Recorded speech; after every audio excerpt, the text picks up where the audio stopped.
Caríssimo internauta, seja bem-vindo.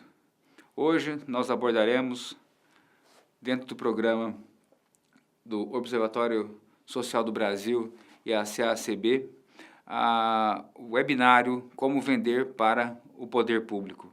É fundamental que você, internauta, participe destes eventos e desenvolva a sua cidadania social em relação àquilo que o poder público está realizando com os seus impostos.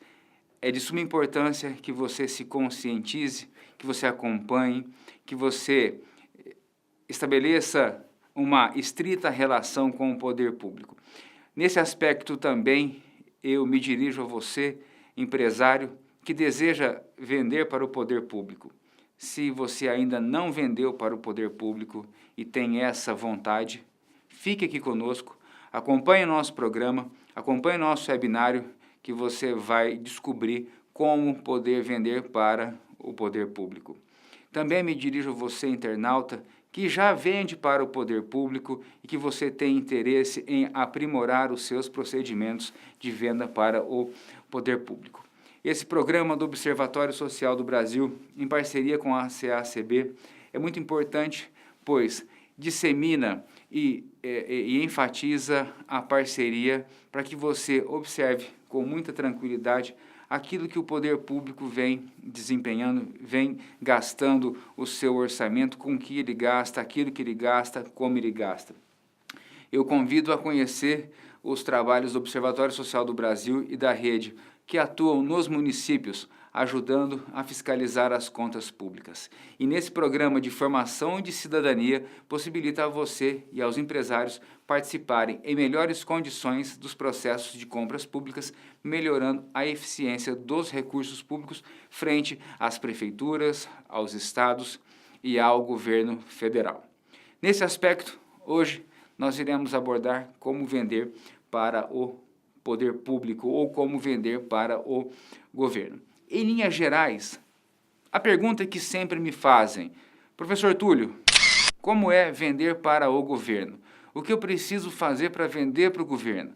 Quais são as exigências que eu devo cumprir para vender para o governo? Outra pergunta que sempre me dirigem é: como o governo compra? Como são realizados os gastos governamentais em relação à contratação de obras, em relação à aquisição de produtos, à aquisição de bens e serviços, em relação à própria contratação de tudo aquilo que envolve a despesa pública. Quem no governo compra? Qual é o ator do governo que realiza as compras governamentais? Essa é uma outra pergunta também que sempre me dirigem. É importante também definirmos aqui em linhas gerais o que o governo compra. Geralmente, costumamos até fazer uma brincadeira interna, né? Que o governo compra de alfinete a foguete, passando pelas grandes obras, passando pelas pequenas obras, pelos grandes serviços, pelos pequenos serviços, ou seja, tudo aquilo que ele precisa utilizar para desempenhar suas atividades do dia a dia, quer seja aquele gasto de custeio, quer seja aquele gasto com investimento, ele tem que realizar um procedimento voltado às compras. Nesse sentido, o que o governo compra especificamente? Eu vou traçar em 3 linhas gerais. O governo contrata obras, o governo contrata serviços e o governo realiza as aquisições. Você, empresário que deseja vender para o poder público, deve, antes de mais nada, entender que esse governo obrigatoriamente realiza um procedimento administrativo para que essa aquisição possa ser viabilizada. Diferentemente do particular, que tem toda a autonomia para chegar a um determinado balcão e realizar um negócio, pois o particular tem essa liberalidade de chegar e negociar conforme lhe convier. A maneira mais conveniente que o particular encontrar, o particular, entre particulares, realiza as aquisições. Em relação ao governo, é um pouco diferente. Por quê? Porque o governo precisa, previamente, estabelecer um rito processual para realizar essas aquisições. Nesse mistério de realizar estas aquisições, é fundamental que você, que tem vontade, que tem interesse em vender para o poder público, tome conhecimento de algumas particularidades, dentre as quais aqui agora eu começarei a destacar. Então, o poder público, quando precisa contratar uma obra, um serviço ou uma determinada aquisição, seja ela qual for, precisa efetivamente realizar um procedimento de licitação. Você já ouviu a expressão licitação? Certamente é do seu conhecimento. Agora você vai aprimorar o seu conhecimento no sentido do que vem a ser esta licitação. Licitação nada mais é do que um procedimento administrativo pelo qual o poder público escolhe um determinado fornecedor para lhe ofertar e lhe entregar aquele determinado bem. Aqui eu vou usar a expressão de bem no sentido genérico, porque ele pode se tratar de uma obra, ele pode se referir a um serviço, ele pode se referir a um fornecimento específico. Pois bem, em linhas gerais, nós temos a norma primaz, que está definida na Constituição Federal, que determina que para as aquisições, contratações de serviços, obras e bens, obrigatoriamente o poder público deve realizar uma licitação. Mas você já deve ter ouvido falar também nas exceções ao dever de licitar. Mas, professor Túlio, o que significa? Quais são essas exceções ao dever de licitar? Veja, não significa que o poder público vai contratar de qualquer maneira. Significa que o poder público tem uma exceção prevista em lei que ele pode ou dispensar a licitação ou ele pode inexigir a licitação. São dois dispositivos específicos na Lei 8666 de 1993 que neste momento nós não adentraremos ao mérito no que diz respeito às dispensas dos seus infinitos incisos do artigo 24 ou das inexigibilidades do artigo 25 da Lei 8666. O que eu quero tratar com você aqui agora nesse encontro é especificamente em relação às aquisições, onde nós temos, a partir do ano de 2006, com a implementação da Lei Complementar 123, o tratamento diferenciado dado às micro e pequenas empresas. E eu quero já aqui registrar você, internauta, que quando eu me referir às micro e pequenas empresas, eu as chamarei de MPE, para facilitar a nossa compreensão, e dentro deste conceito de MPE, também está incluído o microempreendedor individual, figura criada pela Lei Complementar 128. Então, quando você me ouvir pronunciar MPE, leia-se que nós estamos falando do microempreendedor individual, estamos falando da microempresa e da empresa de pequeno porte. Por que eu estou me dirigindo especificamente a vocês agora, neste momento? Para lhes conferir o conhecimento necessário de quais são estes benefícios que foram trazidos pela Lei Complementar 123 para que você possa vender para o poder público. Isso não significa, caro internauta, que os demais portes de empresa, as médias e grandes empresas, não possam vender para o poder público. Pelo contrário, a diferença estabelecida na norma é que as MPS, você já sabe quem são as MPS, usufruirão de determinados benefícios que as médias e grandes empresas não usufruirão. Nessa perspectiva de trabalharmos aqui, primeiramente, os benefícios que são concedidos às MPS, é fundamental que você, internauta, você empresário, você observador social, você gestor público, enfim, você pregoeiro, você membro de comissão de licitação, tenha previamente já em mente os procedimentos que até então eram realizados. Se eu falo de licitação enquanto procedimento administrativo voltado à aquisição de um determinado bem, à execução de uma determinada obra ou contratação de um determinado serviço, eu me refiro à Lei 8.666 de 1993, mas também eu me reporto à Lei 10.520 de 2002, que insere nesse mundo das compras governamentais a lei de criação da modalidade de pregão. É fundamental que nesse nosso bate-papo nós tenhamos uma visão holística de como funciona todo esse nosso arcabouço de como vender para o poder público.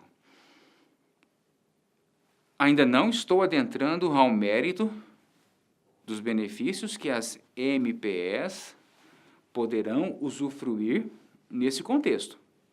É importante que você, ao ter vontade, interesse em vender para o poder público, comece a estabelecer uma rotina interna na sua organização para a definição do que você pode vender para o poder público. Por quê? Porque inicialmente eu disse, o que o poder público, o que o governo compra?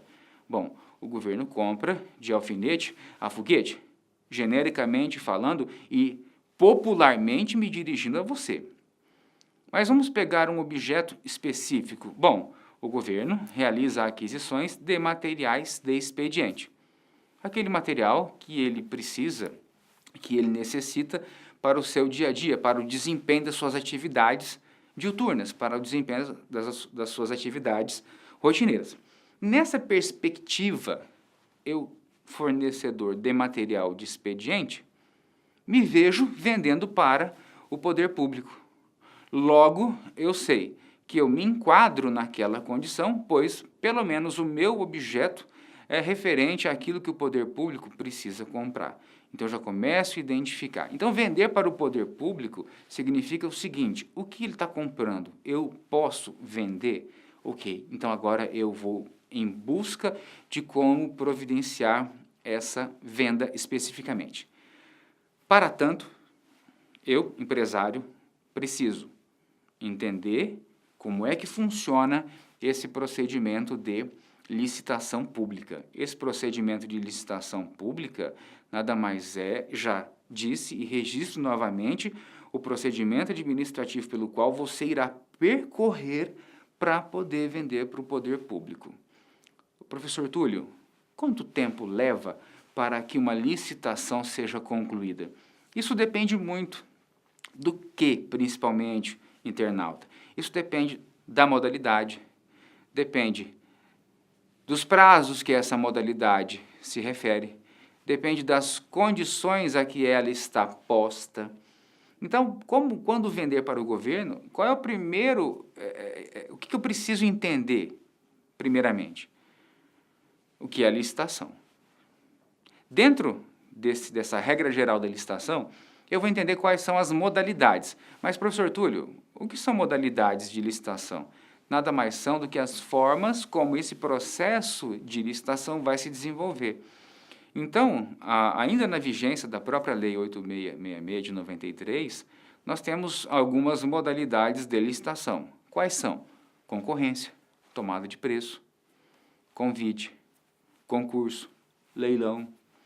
Com a edição da Lei 10.520 de 2002, qual modalidade nós observamos? Nós observamos a modalidade do pregão.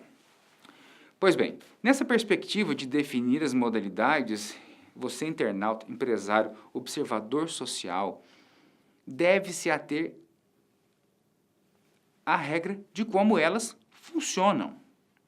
Então, concorrência, tomada de preços e convite, nós temos um procedimento específico de trâmite processual.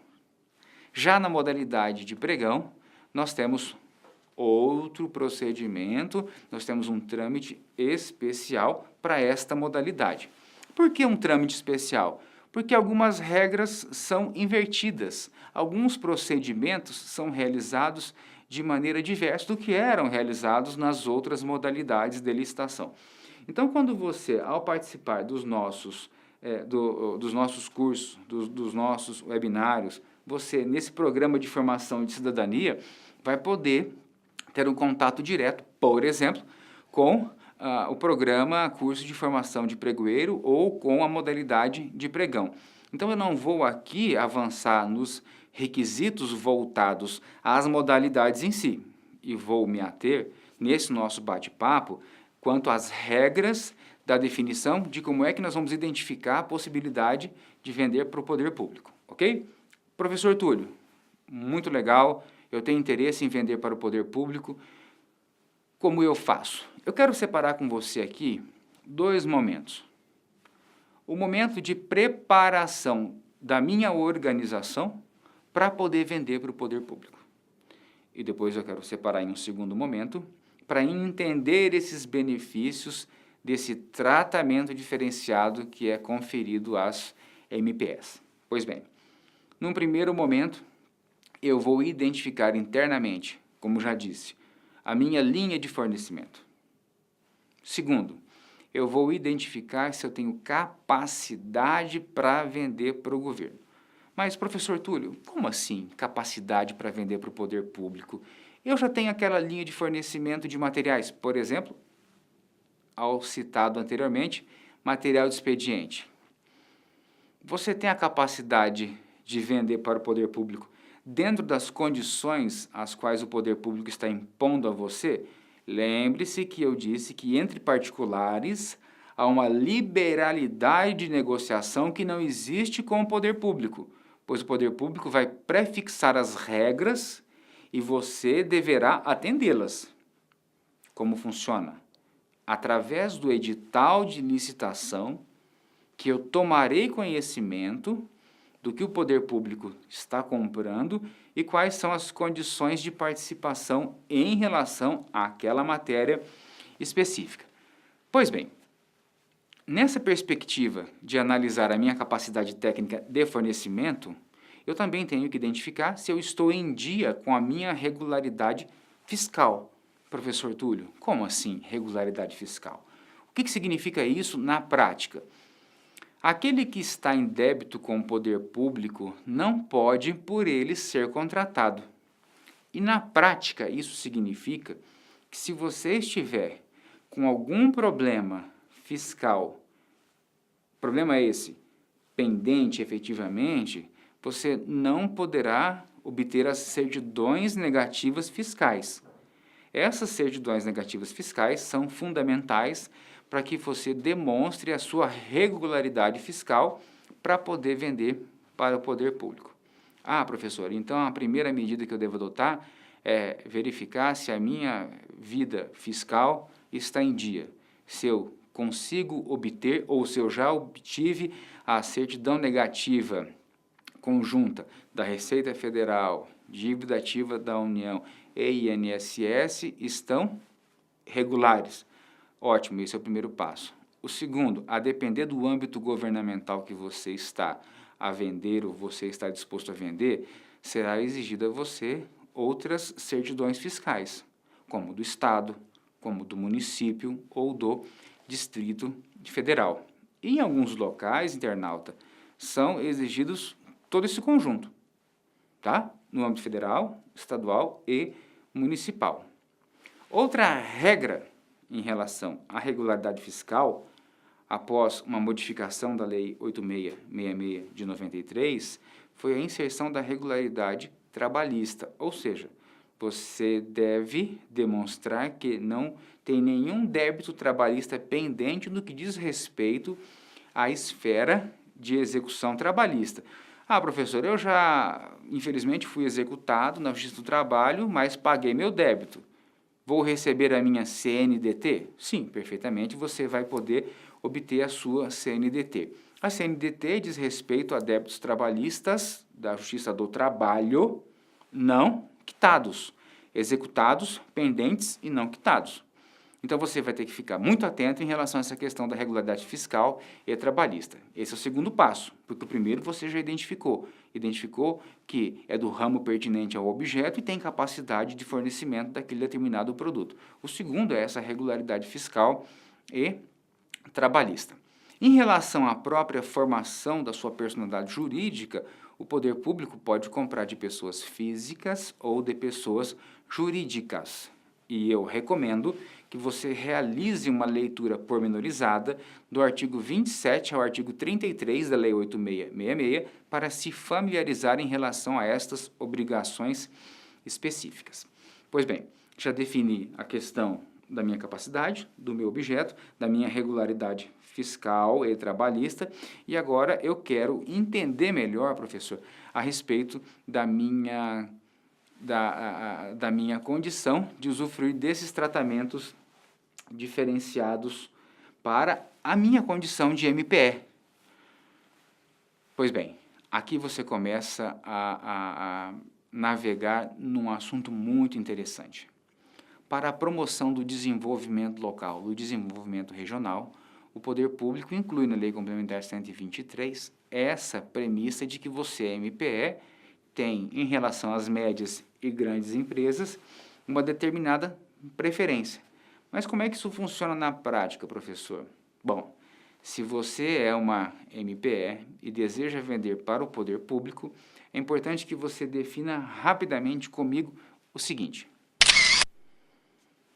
Montei meu checklist, o senhor já explicou que essa parte da capacidade, essa parte do objeto e da regularidade estão ok. Agora eu quero saber como vender, observando esse edital com esse tratamento diferenciado. É fundamental, então, que a partir de agora nós comecemos a entender que, a depender da modalidade, nós temos alguns benefícios em razão da sua característica. Eu vou me ater, neste momento, à modalidade de pregão. Então, no webinário do curso de pregão, no curso de formação de pregoeiro, você vai entender como funciona esse rito de julgamento da modalidade de pregão. Aqui comigo, você vai tomar conhecimento de quais são os benefícios que você vai receber. Pois bem, na criação desse tratamento diferenciado, se estabeleceu uma regra, uma premissa específica, que disse o seguinte: qual é um benefício obrigatório que o poder público concederá às MPS no que diz respeito às propostas comerciais? Professor Túlio, como assim? Me explica melhor essa questão das propostas comerciais. Ao vender para o poder público, você passará por um procedimento de licitação, onde encaminhará uma proposta escrita, quer seja ela presencialmente em um pregão presencial ou eletronicamente em um pregão eletrônico. Parece óbvio, mas a gente tem que enfatizar isso. Quando você passar pelos lances, e aí eu vou me dirigir ao pregão eletrônico, passar pelos lances lá do pregão eletrônico, daquela fase de disputa, onde as pessoas não sabem quem estão disputando em razão da vedação da identificação na fase de lance de quem é quem, até para homenagear o princípio da impessoalidade. E nessa oportunidade, quando houver o encerramento dessa fase de lances, nós teremos a primeira situação onde poderá ser identificado um tratamento diferenciado a ser conferido às MPS. Como assim, professor? Na prática. Vamos imaginar um caso hipotético. Ao encerrar a fase de lances eletronicamente pelo sistema, existem duas pessoas jurídicas, duas empresas, lado a lado no sentido de que eu tenho o primeiro colocado, o segundo colocado, o terceiro colocado e assim sucessivamente, do menor para o maior.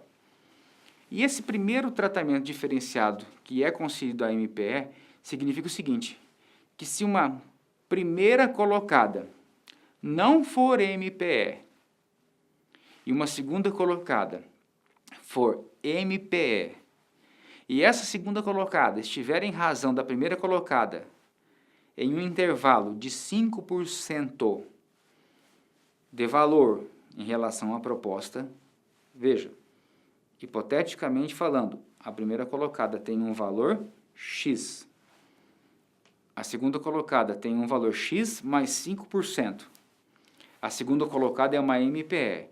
Nesse primeiro momento, a própria lei já lhe confere, MPE, a ofertar um lance único e exclusivo dentro de 5 minutos a oportunidade para que você possa cobrir o preço da primeira colocada. Mas isso só se você quiser.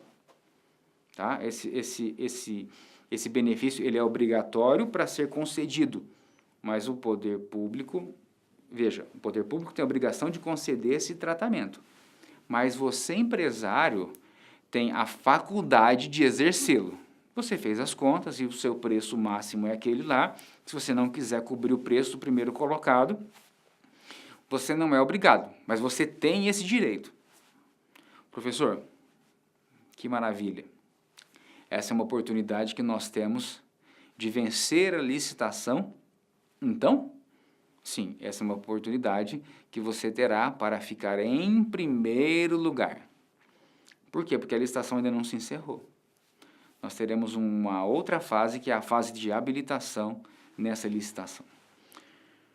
Mas, falando um pouco mais desse tratamento, no que diz respeito ao chamado empate ficto, que é concedido a estas MPEs, veja, para que isso aconteça, a primeira colocada não pode ser a MPE. Se a primeira colocada for MPE, isso não vai acontecer. Por quê? Porque as duas naturezas jurídicas são iguais. Natureza jurídica no sentido de receber esse benefício. Isso vai ocorrer somente e quando a primeira colocada não for uma MPE. Ok? Observe também, antes de lançar a sua proposta comercial, e declare que você usufrui desse benefício. Porque se você não declarar que usufrui desse benefício, você não será convocado pelo sistema. Bom, isso você vai aprender no curso de formação, do curso de formação no pregão, como vender para o poder público, especificamente lá no curso de pregão. Nessa perspectiva, então, desse benefício, eu, segundo colocado, me recusei a ofertar esse lance único e exclusivo para cobrir a primeira colocada. Observe, o sistema, e aí eu me refiro a um sistema específico, tá? Ele vai convocar, e quando eu digo que me refiro a um sistema específico, dadas as suas particularidades, havendo essa convocação e você declinando de ofertar esse lance, porque para você no sistema vai chegar fornecedor tal convocado a ofertar o lance, o senhor tem 5 minutos para isso. Oferte ou desista. Bom, se passar os 5 minutos e você não enviar o lance, o sistema automaticamente vai encerrar essa oportunidade. Mas você pode desistir de ofertar esse lance. Você, por enquanto, permanecerá em segundo colocado. Você não foi excluído do certame. Até porque nós não estamos falando ainda em condições de aceitação da proposta. Estamos falando apenas do empate ficto, que no pregão esse intervalo é de 5%. Então, se atente a isso.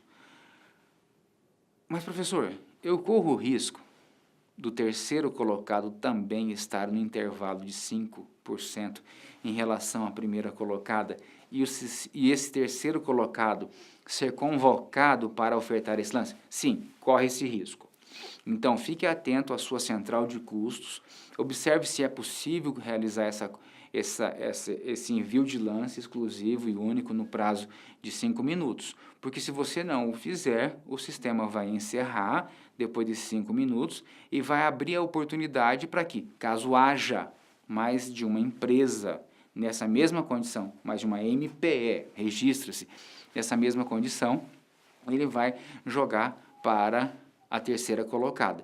E assim sucessivamente até que encontre uma MPE em condições de cobrir o primeiro colocado. Pode acontecer de nenhuma delas querer ter vontade, interesse de cobrir o primeiro colocado? Pode.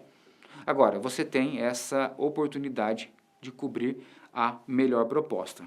Você vai vender por um preço maior? Não. Aqui nesse caso, você ter a chance única e exclusiva de realizar de cobrir esse lance. Pois bem, quando nós estamos a tratar de outras modalidades de licitação, isso também acontecerá na fase de aceitação de proposta, só que esse intervalo de 5 não é mais 5.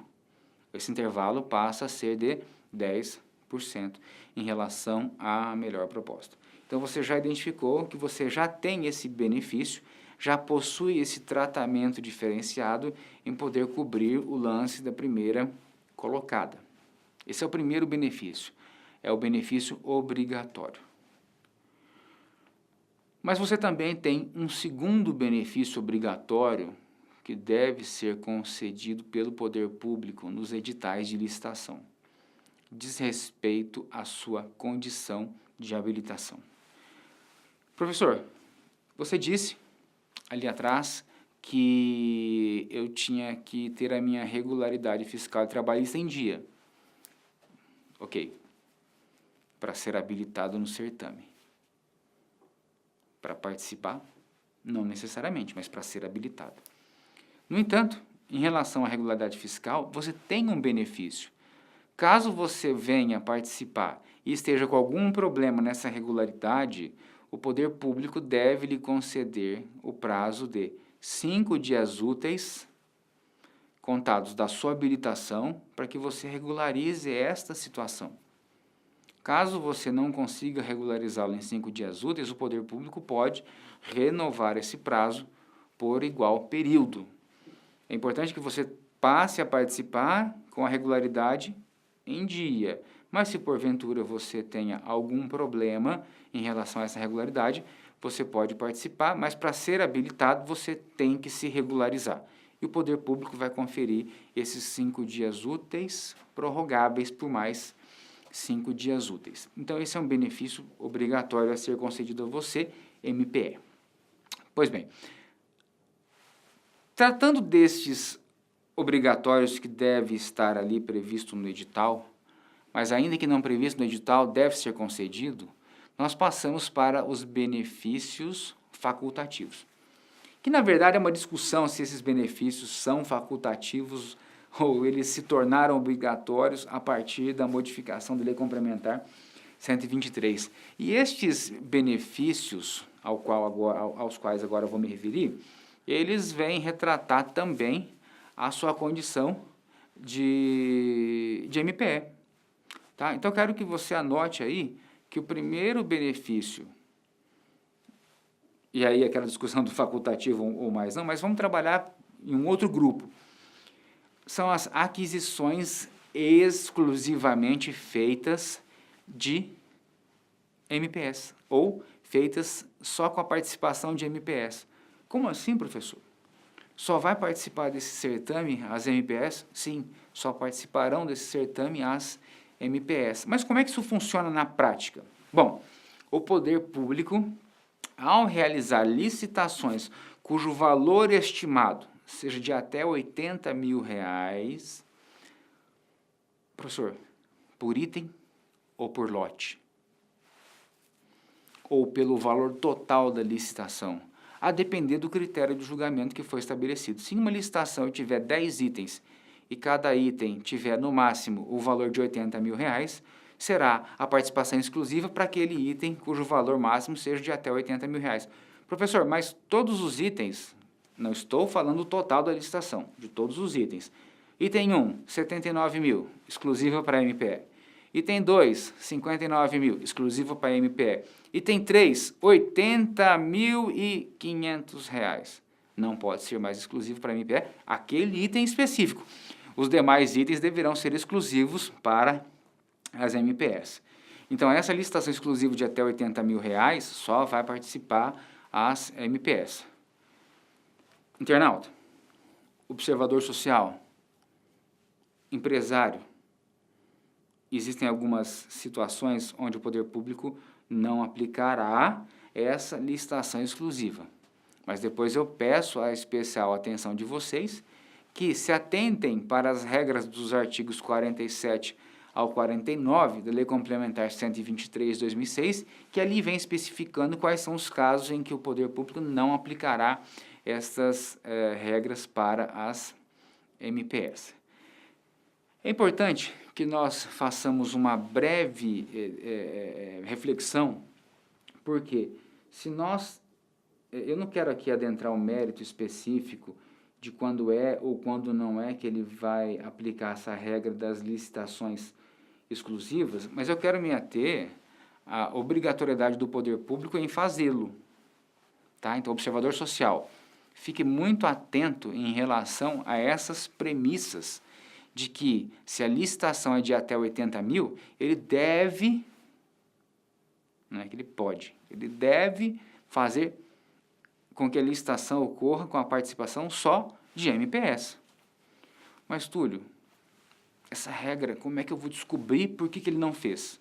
Bom, você tem direito, é um direito inafastável, porque o processo licitatório é público, de pedir vistas e cópia da justificativa, ou vista capa a capa do processo, da justificativa do porquê que ele não está realizando esta licitação exclusiva para as MPS.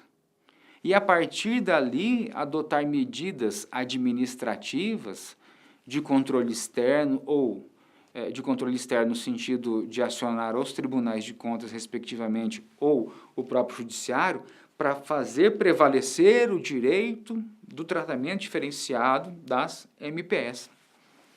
Porque aqui agora não é mais uma discricionariedade do poder público, que havia até então poderia ser feita uma licitação exclusiva para as MPS. Agora ele deve fazê-la. E quando não realizá-la nesses termos, veja, essa de até 80 mil reais, tá, internauta? Tá, observador social, ok, empresário de MPE, ele deve justificar por que não realizou esta licitação exclusiva para as micro e pequenas empresas. Isso é muito importante para que você coloque em prática efetivamente esse exercício da cidadania. Túlio, tem um problema, como é que eu vou acessar essas informações? Bom, pela lei de acesso à informação, pela própria previsão estabelecida na norma do pregão, qualquer pessoa pode solicitar esclarecimentos ou impugnar o edital. Observe os prazos, mas é inafastável o seu direito de petição junto ao poder público. O seu direito de petição é um direito constitucional, onde, se você tiver alguma dúvida ou solicitar alguma informação, peticione ao poder público e ele tem a obrigação de lhe responder no prazo previsto em lei. Se esse prazo não estiver previsto em lei, a pegar por um exemplo no âmbito federal, está lá, não tem nenhum prazo de resposta, ele tem que aplicar as regras do artigo 24 da Lei 9784 de 99. Ou seja, esse prazo deve ser realizado em no máximo 5 dias úteis, esse ato de respondê-lo. Mas o legislador, e aí o próprio executivo de cada âmbito governamental, por exemplo, no caso do pregão, regulamentou o procedimento, estabelecendo que, especificamente em relação aos pedidos de esclarecimento, que você, observador social, empresário ou qualquer cidadão, qualquer pessoa que interesse em obter aquela informação, vai olhar o edital, identificar o e-mail que está no edital e solicitar por e-mail esta informação. Túlio, mas eu não estou me contentando com aquele tipo de exigência do edital. Então, você vai impugnar o edital. Túlio, eu tenho dúvida em relação àquilo que está sendo exigido no edital. Faça a pergunta direta para o pregoeiro. Ele tem até 24 horas para lhe responder. Veja como isso está estreitando o relacionamento do poder público com o cidadão. Estreitando o relacionamento no sentido de que é perfeitamente possível, necessário e útil que você exerça a sua cidadania e busque por aquelas informações. Então, nestas licitações de até 80 mil reais, será conferida para a participação exclusiva das MPS. Falamos, então, desse tratamento diferenciado para as licitações exclusivas de até 80 mil reais, que serão conferidas às MPS. Um outro tratamento também que está previsto na Lei Complementar 123, tratamento esse diferenciado das MPS, diz respeito às cotas que são reservadas para elas. Como assim, professor? Cota reservada para ela? Se um determinado item eu tenho 100 unidades para aquela aquisição, obrigatoriamente 25% daquelas unidades devem ser adquiridas de MPS. Olha que interessante esse outro tratamento diferenciado. E ele segue a mesma premissa do de 80. Só participa na cota reservada quem é MPE. Na cota geral participam todos, inclusive a MPE, se assim desejar. Então, para que isso aconteça, deve haver previsão expressa no edital, onde vai definir a questão do preço máximo que se admite a pagar pela cota reservada e pela cota geral, e que haja uma harmonização desses valores entre os ganhadores da cota reservada e da cota geral. Eu posso ser ganhador das duas cotas? Pode, se você dentro da participação no certame obtiver a melhor proposta. Veja, na cota reservada só para você, não tem um empate ficto de 5% em relação à melhor proposta. Na cota geral, existe a possibilidade da aplicação do empate ficto para você, MPE.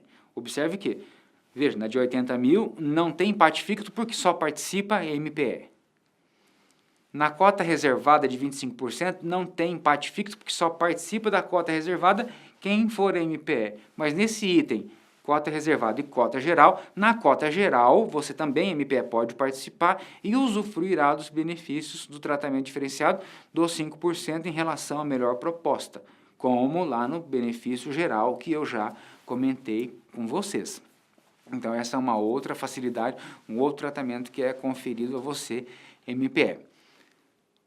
Outro benefício também que deve constar no edital, no caso da contratação de serviços, é que seja identificada a possibilidade de subcontratação de MPS para aquele serviço específico, desde que definido no edital, com as regras estabelecidas previamente, para você poder participar conjuntamente com a grande empresa, ou seja, serviço, havendo a previsão de subcontratação de MPE, participam a grande e já vem com toda a documentação aquela MPE que vai ser subcontratada para aquelas parcelas específicas que foram definidas no instrumento convocatório.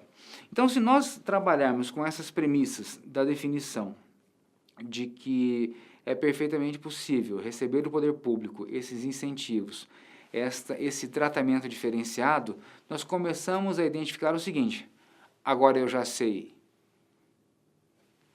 que tipo de material eu posso fornecer, já sei que tem que estar de maneira regular com as minhas condições de habilitação, já defini a minha capacidade técnica, já entendi quais são os meus benefícios, já entendi o que eu posso receber de tratamento diferenciado nesta licitação, agora eu quero efetivamente vender para o poder público. Nessa perspectiva, observador social, empresário, cidadão, internauta, eu convido você a participar de todos os nossos webinários, eu convido a participar de todos os nossos cursos do Observatório Social do Brasil. Eu quero enfatizar que essa parceria, essa iniciativa entre o Observatório Social do Brasil, da CACB, do SEBRAE, é importante para que nós possamos disseminar a cultura da integridade e da compliance nas licitações públicas. Eu me chamo Túlio Silveira, eu participarei de outros webinários e estarei com vocês também nos nossos cursos. Será um prazer encontrá-los novamente aqui. Venha, desenvolva a sua cidadania, participe das compras governamentais, exerça a fiscalização social efetiva.